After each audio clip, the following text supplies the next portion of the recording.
podcast IMO.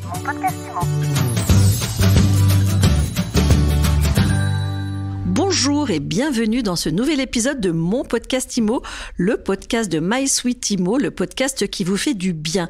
Tous les jours, on décrypte l'actualité, on reçoit les acteurs qui font l'IMO. Alors cet été, le géant des annonces immobilières Se Loger a ouvert son portail gratuitement aux petites annonces des particuliers. Et le moins qu'on puisse dire, c'est que les agents immobiliers n'ont pas du tout apprécié.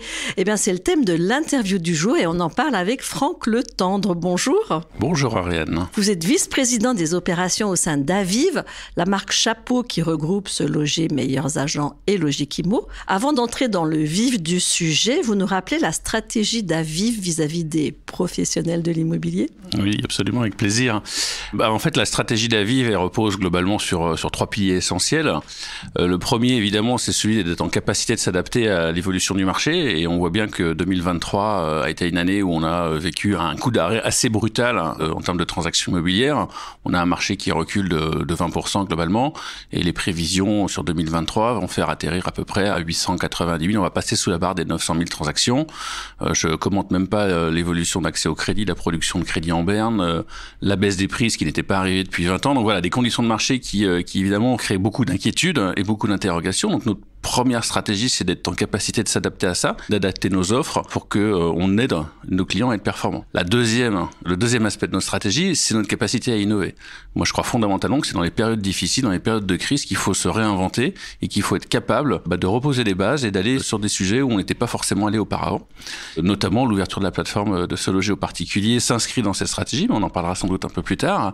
Et puis le troisième élément, il est aussi en lien avec notre ADN. Depuis 30 ans, notre vocation, c'est d'apporter de la transparence, de permettre aussi à tous les porteurs de projets, qu'ils soient acheteurs, vendeurs ou locataires ou en recherche d'une location, d'avoir accès à une information fiable et de faciliter l'expérience qu'ils ont dans leur projet de recherche pour accéder au bon bien, au bon moment et de les mettre surtout en relation avec les professionnels de l'immobilier parce qu'on reste convaincu que l'intermédiation, ça reste une affaire de professionnels et on est là pour amener les meilleurs projets aux meilleurs professionnels. Donc l'intermédiation, c'est une affaire de professionnels.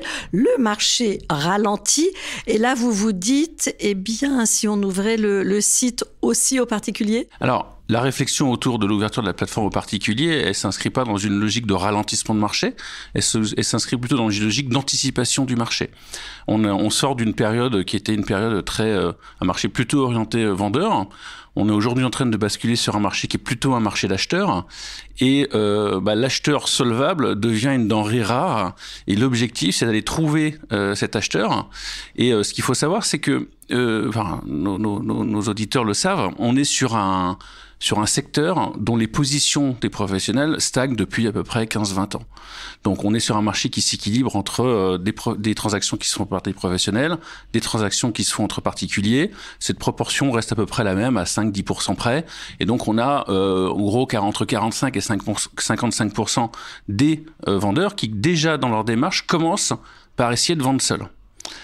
Ce qu'on constate aussi à travers nos études, c'est que cette proportion-là, assez rapidement, pour à peu près un tiers d'entre eux, ils abandonnent parce qu'ils se rendent compte que c'est compliqué d'organiser des visites, c'est compliqué de faire une estimation, c'est compliqué de trouver le bon acheteur, c'est compliqué de mener son projet finalement de A à Z. Mais ce n'est qu'un tiers qui arrête en cours de route. Maintenant, ce tiers, nous ce qu'on se dit, c'est que plus tôt on le capte, plus tôt on l'attire sur nos plateformes, plus tôt on sera en capacité de lui expliquer qu'effectivement, il y a des gens dont c'est le métier. Et notre but, en fait, d'ouvrir la plateforme en particulier, c'est pour capter ces indécis et de les transférer vers les professionnels suffisamment tôt et de manière suffisamment qualifiée. Sauf que les professionnels n'ont pas entendu de cette oreille, en tout cas au démarrage. Pas tous, ils sont plus de 30 000, donc ils sont très nombreux. C'est compliqué de faire passer les messages à une population aussi vaste. Ce qu'il faut savoir, c'est que nos grands clients, les grandes fédérations, ceux qui ont une voix qui porte dans la profession, on est allé au contact. On est allé les voir, on est allé leur expliquer notre stratégie plusieurs semaines, plusieurs mois avant l'ouverture de la plateforme. On leur a expliqué notre stratégie qui s'appelle Horizon 2026, où Aviv veut aller. Et on leur a expliqué que l'ouverture de la plateforme en particulier était une étape de cette stratégie. Et on a expliqué pourquoi on le faisait. Et on dit le marché va se tendre, il faut trouver des acheteurs, captons-les. Et plus tôt on les capte, plus tôt on sera capable de vous les transmettre. Mettons-nous autour de la table pour voir comment on peut faire bénéficier de cette audience qu'on a, parce qu'on capte quand même une audience de plus de 40 millions de visiteurs par mois, et cette audience est extrêmement qualitative. Et elle nous est aussi à 40% unique. Donc on a une position aujourd'hui qui fait que Se Loger, marque préférée des Français en matière de plateforme immobilière, attire beaucoup d'acheteurs, attire beaucoup de gens qui sont en recherche de projets. Une moitié de cette audience qui se fait entre particuliers nous échappe. On ne peut pas laisser cette situation perdurer, donc on les fait venir chez nous et on les qualifie pour nos professionnels. Alors qu'est-ce que ça donne? Vous avez ouvert ce service pendant l'été, en juillet, août. Fin juin. Fin juin, autant pour moi. Et au résultat chiffré, est-ce que les particuliers se précipitent?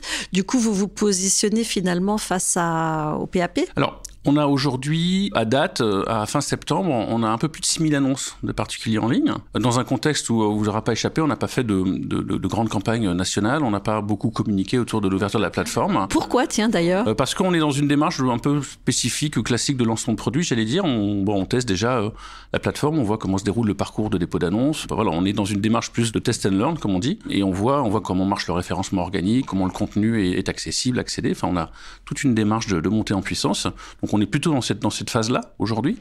Ce qu'on peut constater aujourd'hui, c'est que finalement, il y a une vraie demande, une vraie attente, puisqu'en l'espace de quelques semaines, on a plus de 6000 particuliers qui ont déposé des annonces, donc on est assez content. Il y a des agents immobiliers que vous avez mis en contact justement avec ces particuliers derrière. Il y a des chiffres là-dessus? Ça commence. C'est un peu tôt. Ce qui était le principal moteur pour nous, qui était effectivement de trouver ces acheteurs qui, à un moment ou à un autre, vont se dire que finalement, ils voudraient être mis en relation avec un professionnel. On commence. Et on a associé quelques grands réseaux avec nous à cette démarche, Orpi notamment, pour en citer un, avec qui très tôt, il y a une convergence de point de vue, une convergence d'idées. 6000 annonces de particuliers contre combien d'annonces de professionnels? Un peu moins d'1 million. Un peu moins d'1 million. Donc c'est encore très anecdotique. Qui est à l'image du marché aujourd'hui. Alors dans les annonces, dans le million d'annonces sur lequel on communique, il y a une partie d'annonces aussi de location. Donc c'est pas 1 million d'annonces pour de la transaction, mais au volume, aujourd'hui, les annonces disponibles sur notre plateforme, elles sont de l'ordre d'1 million par mois. Ce volume d'annonces pour la transaction, il évolue comment? Il a augmenté depuis le début de l'année pour un phénomène qui est un phénomène assez mécanique finalement, comme le marché se tend, les projets, les annonces restent un peu plus longtemps aussi en ligne. Donc on a mécaniquement un volume d'annonces qui augmente. Et c'est un signe que nos clients professionnels de l'immobilier continuent à trouver de l'intérêt à publier sur notre plateforme. Bon, alors je continue avec les sujets qui fâchent. Il y a des professionnels qui critiquent régulièrement votre politique tarifaire. Qu'est-ce que vous avez envie de leur dire à ces agents immobiliers? Alors c'est une critique qui n'est pas nouvelle, on va dire. Ce qu'il faut savoir, c'est qu'aujourd'hui, le nerf de la guerre, si je puis dire, c'est le trafic, c'est l'audience. C'est-à-dire qu'il y a beaucoup de bruit sur Internet. Il faut trouver les moyens de capter une audience toujours plus qualifiée. Et on investit très fortement sur la marque Se Loger pour que tous les porteurs de projets aient le réflexe, évidemment, de venir sur la plateforme immobilière. Ça mobilise des ressources financières importantes. On a une vraie stratégie de marque. On a également des budgets marketing pour attirer ce trafic et qualifier ce trafic qui est très important. Donc, ce que je dis d'abord déjà à mes clients, c'est que ces investissements-là leur servent. Le deuxième sujet, c'est que voilà, on a un peu plus de 800 personnes aujourd'hui dans l'organisation qui sont spécialisées dans le produit et la tech, qui est une véritable force de frappe, qui est la plus grosse force de frappe en Europe, pour innover et nous permettre de sortir des produits qui aident nos clients dans les différents moments de leur vie. Aujourd'hui, on est sur un marché, effectivement, où on doit trouver des acheteurs. On a lancé Ultimo en début d'année, on a lancé Boost Extend Plus pour aider les agences immobilières à rendre leurs biens plus visibles et plus attractifs. On a lancé Neo Extend pour le neuf. Alors, on parle beaucoup de la transaction, mais on a aussi cette capacité à adresser les besoins de tous les segments, que ce soit sur le neuf, la construction, le luxe.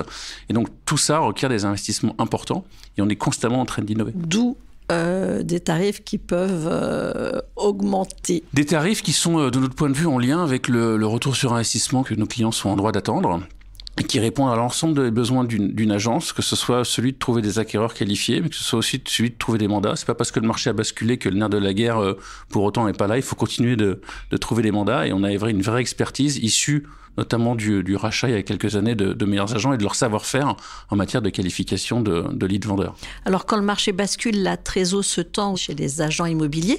Comment est-ce que vous aidez les professionnels à tenir le cap malgré tout? Pour ce qui est des finances de nos clients, j'ai peur de ne pas avoir les agréments bancaires nécessaires et notre métier n'est effectivement pas de pouvoir appréhender ce sujet. Ce que je peux dire, c'est que voilà, le marché de l'immobilier est un marché cyclique.